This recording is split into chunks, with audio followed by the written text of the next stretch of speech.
हमने कुछ गलत नहीं किया, लेकिन फिर भी हम हार गए। ये शब्द नोकिया के पूर्व सीईओ स्टीफन एलोप के थे, जिन्होंने 2013 में अपनी कंपनी को माइक्रोसॉफ्ट को बेचते समय रोते हुए कहे थे। लेकिन एक समय ऐसा भी था जब नोकिया का नाम ही मोबाइल फोन का दूसरा नाम था। क्या आप जानते हैं कि नोकिया की शुरुआत मोबाइल से नहीं, बल्कि एक पेपर मिल से हुई थी? 1865 में फिनलैंड में शुरू हुई यह कंपनी कागज, टायर और जूते बनाने के बाद 1980 के दशक में टेलीकॉम की दुनिया में आई। 1998 तक नोकिया दुनिया की सबसे बड़ी मोबाइल फोन कंपनी बन चुकी थी। उनका मोटो था कनेक्टिंग पीपल। लेकिन इसी सफलता के बीच नोकिया ने कुछ ऐसी गलतियां की जिन्होंने इसे अर्श से फर्श पर ला खड्डा की। पहली गलती थी ओवर कॉन्फिडेंस और बदलाव से इनकार। 2007 में जब स्टीव जॉब्स ने आईफोन लॉन्च किया, तो नोकिया के इंजीनियरों ने इसे खिलौना कहकर मजाक उड़ाया। उन्हें लगा कि बिना कीपैड वाला फोन कभी नहीं चलेगा।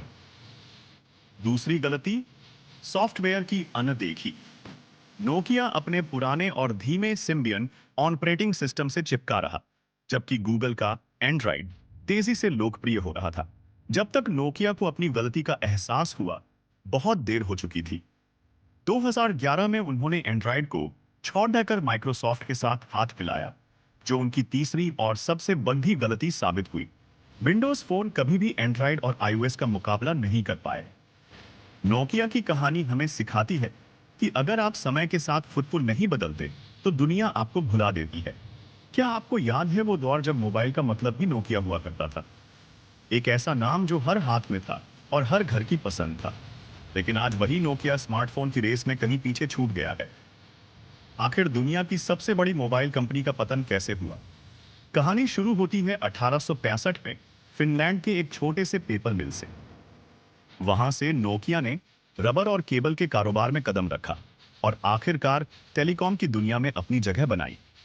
90 के दशक के अंत तक नोकिया मोबाइल फोन का बेताज बादशाह बन चुका था।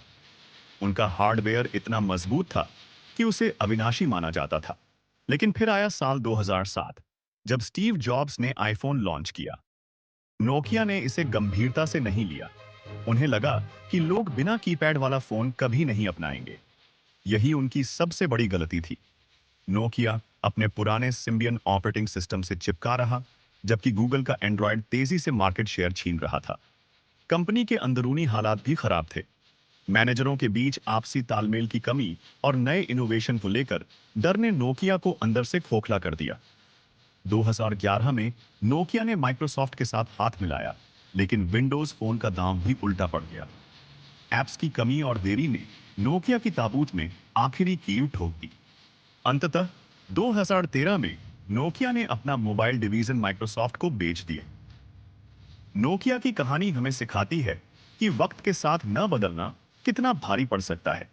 साल 2005, अगर आप किसी से पूछते दुनिया की सबसे बड़ी मोबाइल कंपनी कौन है, तो जवाब सोचने की भी जरूरत नहीं पड़ती। नोकिया। उस समय नोकिया सिर्फ एक कंपनी नहीं थी, बल्कि पूरी मोबाइल इंडस्ट्री का दूसरा नाम थी। हर तीन में से एक मोबाइल नोकिया का होता था। कंपनी के पास 40% से भी ज्यादा मार्केट शेयर था और दुनिया को लगता था यह बादशाहत कभी खत्म नहीं होगी। लेकिन सिर्फ 10 साल बाद वही नोकिया, जिसके बिना मोबाइल इंडस्ट्री की कल्पना भी नहीं की जा सकती थी, लगभग गायब हो चुकी थी। तो सवाल है, इतनी बड़ी कंपनी आखिर हार कैसे गई? इस कहानी में है सफलता, घमंड, गलत फैसले और टेक्नोलॉजी की दुनिया का सबसे बड़ा सबक। क्योंकि नोकिया की कहानी सिर्फ एक कंपनी की कहानी नहीं है, ये हर बिजनेस, हर स्टार्टअप और हर एंटरप्रेन्योर के लिए एक चेतावनी है। अगर आपको ऐसी business stories, company case studies और टेक्नोलॉजी की अनसुनी कहानियां पसंद हैं, तो फ्यूचर लेजर को सब्सक्राइब करना मत भूलिए। क्योंकि हर बड़ी कंपनी के उत्थान और पतन के पीछे एक ऐसा सबक छिपा होता है जो करोड़ों की एमबीए से भी ज्यादा कीमती हो सकता है। मैं आपसे मिलूंगा अगली कहानी में।